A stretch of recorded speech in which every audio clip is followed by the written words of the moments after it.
How's it going, everyone? As always, my name is Jimmy Champagne. This is PSReady, my channel that's all about PlayStation. This is the weekend video here on the channel, so I go through all the news that released during the week and pick out some stuff that fell through the cracks, but we've got some interesting stuff to talk about, and today I've got 4 stories for you guys. The first news story is that Sony has defeated Apple without even trying. The second news story is it looks like first-party games are going to get a lot shorter, but is that really a bad thing? Third on the list is Gears of War E-Day coming to the PS5 at launch. We have some new evidence that suggests it is. And finally, Sony is running their summer sale on the PlayStation Store right now, so I'm going to give you some of my picks to grab some digital games. All right, let's jump into this first news story here, which is that Sony has defeated Apple without even trying. Look, you might not even know this because no one really cares about mobile gaming, but Apple's new chip that they have in the iPhone 15 Pro and Pro Max is very strong. It can actually run console games like Resident Evil Village, Resident Evil 4, Death Stranding, Assassin's Creed Mirage, and now Resident Evil 7.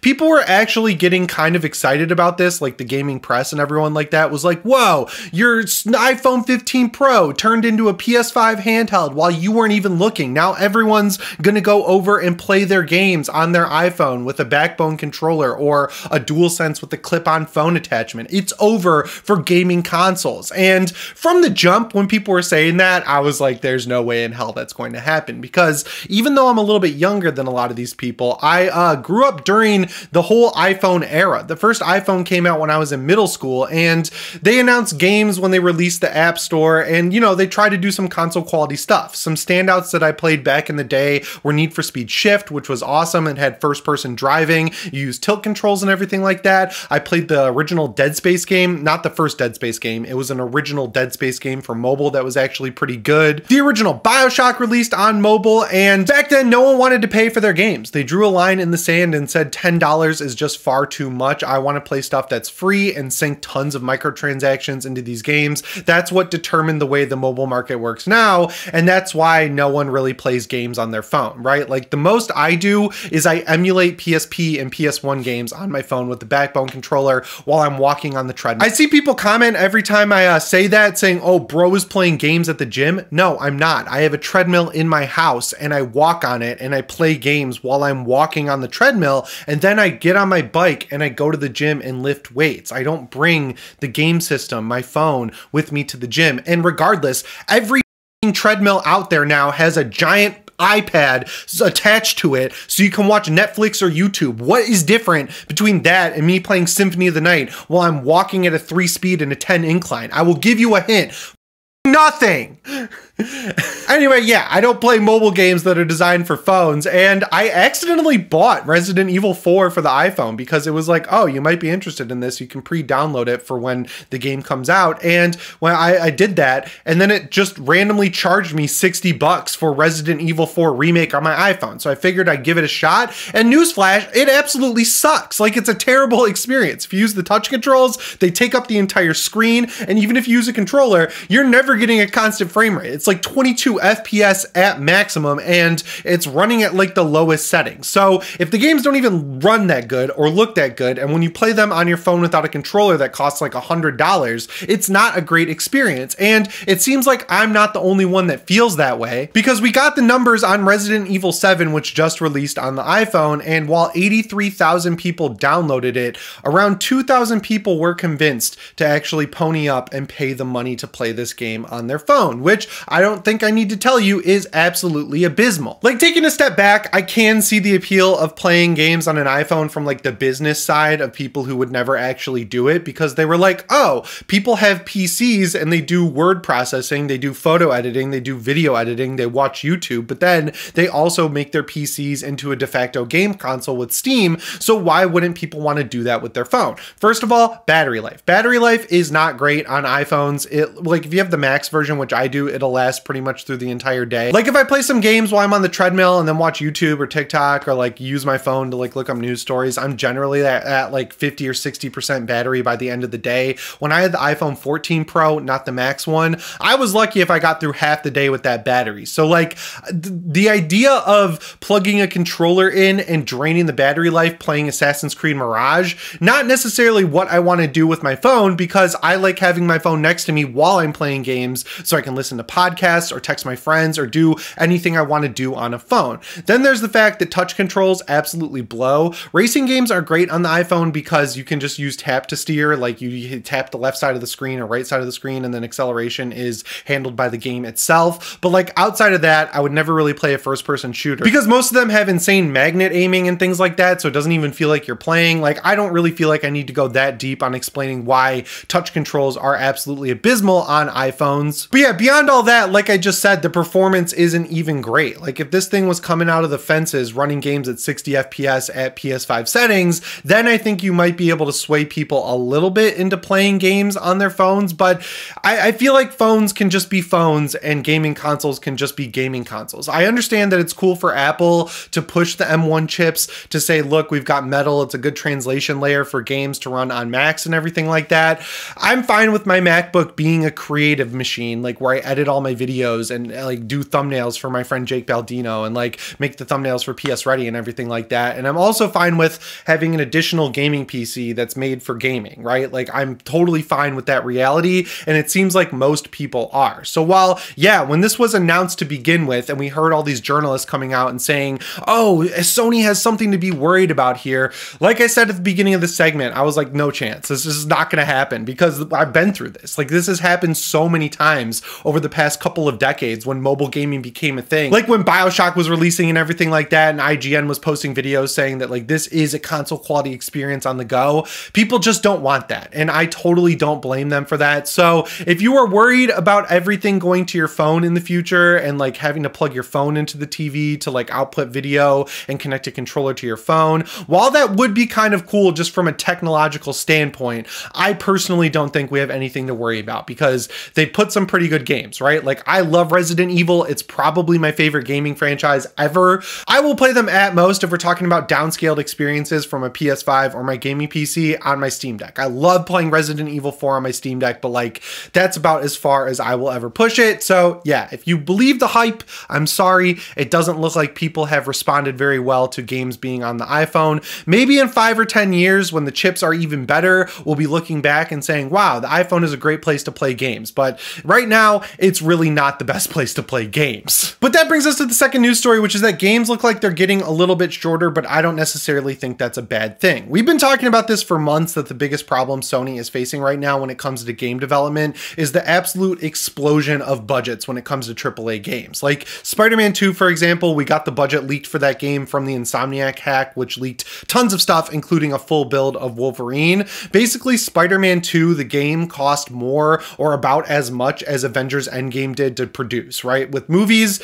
you have to double or even sometimes triple the actual production budget to know how much they really spent on the movie because marketing costs aren't factored into the production budget. So like Avengers Endgame was something like $250, maybe $300 million. That's around the cost of Spider-Man 2. So you need to sell an astronomical amount of copies to even break even. Obviously, Spider-Man 2 did that easily, but when it comes to new IP and everything like that, it becomes a lot riskier to create new IP because you're going to sink hundreds of millions of dollars into it. And if it doesn't take off, that basically essentially kills the studio. So one way to kind of combat that, which Sean Layden has talked about extensively, is to make games a little bit shorter and a lot more focused. I think the best example of this from Sony's first party recently is Ghost of Tsushima. If you compare that to something like Horizon Forbidden West, there's obviously less to do in Ghost of Tsushima, and there's a lot more focus on the combat scenarios and everything like that, but I'd argue that people like Ghost of Tsushima more than Horizon Forbidden West. So that's like kind of comparing a game where it was much more focused in development to one where they were like, let's throw everything in the kitchen sink in, including incredible graphics, insane combat, a massive open world, X, Y, and Z, like we're going up against The Witcher, whereas Ghost of Tsushima was trying to make an early era Assassin's Creed game and obviously came out on top. But for a long time, that game looked like not necessarily the norm, but more of an outlier. But now we have another example of a first-party Sony game, which is Astro Bot. So there have been a ton of interviews about Astro Bot lately just because the game looks so dang good. I'm very excited for it, but a lot of the interviews have focused on the length of the game. And it turns out, if you want to 100% this game, get the platinum, do literally everything you possibly can, it's only going to take you around 15 or so hours. And, you know, like, I think that is the perfect amount of time for a game. That sweet spot for me, personally, when we're talking about single player games, is like that 15 to 20 hour sort of sweet spot. And then if you want to do everything, I think you can push it to 25 or 30 hours. But once you get past that, it feels bloated and unnecessary. A great example of that would be Final Fantasy VII Rebirth. The best way to get the most out of the story in that game is to do literally everything. And if you do put in the time to do literally everything you can in that game, it's going to take you well over 100 hours. I absolutely love that game. I've been playing it since it came out and I still haven't beaten it yet because I just can't devote 2 months of my life to beating a game, right? Like I need to stretch it out, play different games in between, go back when I have a lull or something like that. And because of that, I can't make my way through 100-hour games in one sitting. I just absolutely can't do it. And when you're talking about a platformer like Astrobot, I feel like there is definitely a sweet spot where, you know, you can have too much of a good thing, right? Like you want every level to be all killer, no filler. You don't want a lot of like crazy little side levels where you can get through them in 15 minutes or so. You want to make sure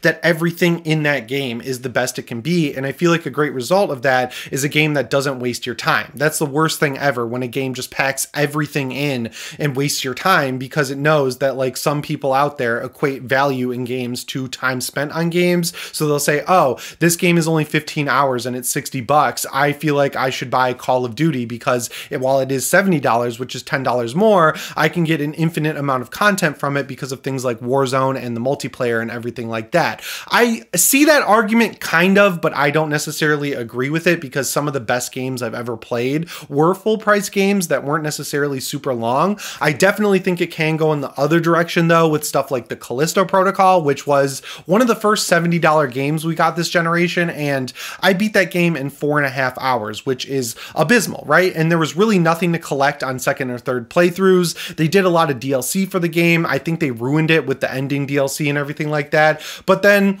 I think it was too short at the end of the day. Anyway, that brings us to the third news story here, which looks like Microsoft is continuing their trend of releasing games on other platforms, but it looks like they could be moving the schedule up a lot faster than they do have it now. But it looks like they could be moving the schedule up to be a lot faster than it currently is. There we go. So what's going on here is there's a job listing for Gears E-Day that wants someone who knows the ins and outs of not only Xbox online systems, but also PlayStation online systems, which basically says that, yeah, they want to make sure that when they release this game on PlayStation, the online and crossplay and everything like that will work day one. And it's a weird situation because the timing of all this is bizarre, right? Like I feel like if Microsoft had just waited a little bit longer, especially after that showcase, they could have easily achieved what they set out to do at the beginning of this generation, which is have Game Pass set up to have big releases every quarter of every year. I mean, like look at all the games they announced. Doom: The Dark Ages, which is coming to PS5. Fable got its gameplay trailer and it looks awesome. That will definitely be on PS5 eventually. Gears of War E-Day, it's going to be on PS5 thanks to this job listing. I mean,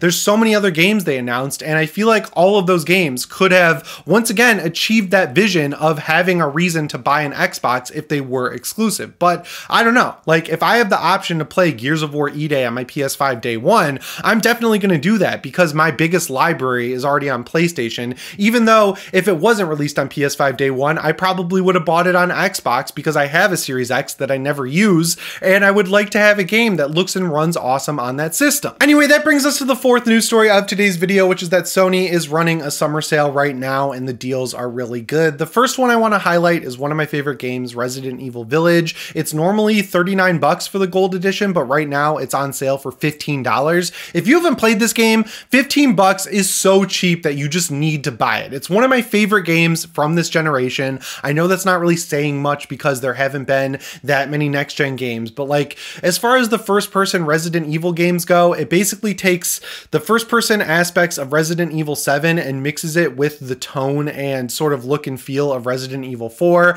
and that product is awesome. If you like Resident Evil, you need to try out Village. Death Stranding Director's Cut is amazing. The content that they added and the graphical improvements are both great. It's on sale right now for $19. I've never seen it that cheap, so I definitely think it's worth grabbing. Uncharted Legacy of Thieves Collection is a game I know not a lot of you have because of how poorly it sold. We got the leaked data on that. That's on sale for $19 as well, and I think it's totally worth it because you get an upscaled version of Uncharted 4, which is one of the best games ever, and then you also get the Lost Legacy, which is upscaled as well, and I think that's a great sort of standalone side story in the Uncharted universe. My favorite game of all time, Resident Evil 4 Remake, is on sale for $30, which is more than half off. Look, if you haven't played this game, it's amazing. I'm gonna replay it, I think, just from talking about it so much in this video. I don't know how much more I can do to sell you on it, but as I said, it's my favorite game of all time, so I feel like that should be a ringing endorsement. One of the best Souls-likes of last year, and I'd argue the only one that actually feels like a From Software Souls game, Lies of P, is on sale for 25 bucks and it runs amazing on the PlayStation 5. Alan Wake 2, which is another great survival horror game from last year that has gotten a lot of patches and even some DLC since it came out, is on sale for 38 bucks. That one for some reason didn't sell very well. I don't get it because the reviews were great. I loved it. I highly recommend playing it. And finally,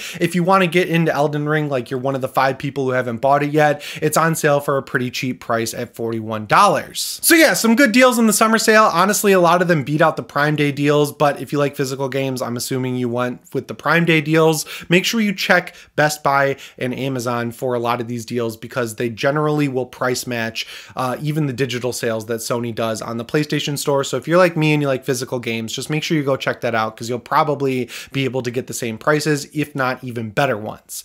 Anyway, guys, that's all I've got for you in this weekend video. As always, my name is Jimmy Champagne. I'll see you in the next one. Thanks for watching and shape on.